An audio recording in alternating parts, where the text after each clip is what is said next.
Welcome, this is Lloyd Lofton. Today we're going to talk about how to make corrections in the general ledger. You spend a lot of time, energy, and effort getting all the numbers and figures correct in the general ledger and in the right category. And then someone brings that journal to you, brings that ledger to you, and they ask a question. And that question leads you to believe that there is a problem.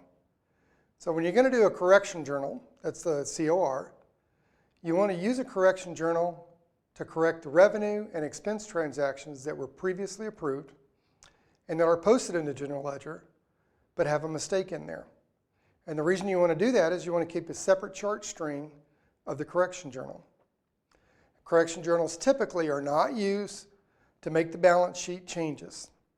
You don't want to correct salary, you don't want to correct benefits that are in the account, nor do you want to correct transfer journals. You don't want to correct internal sales journals, and of course you don't want to correct agency journals.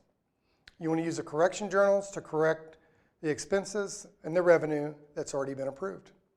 And you want to use a correction journal to do that with so that you can properly track the changes and the corrections that you made.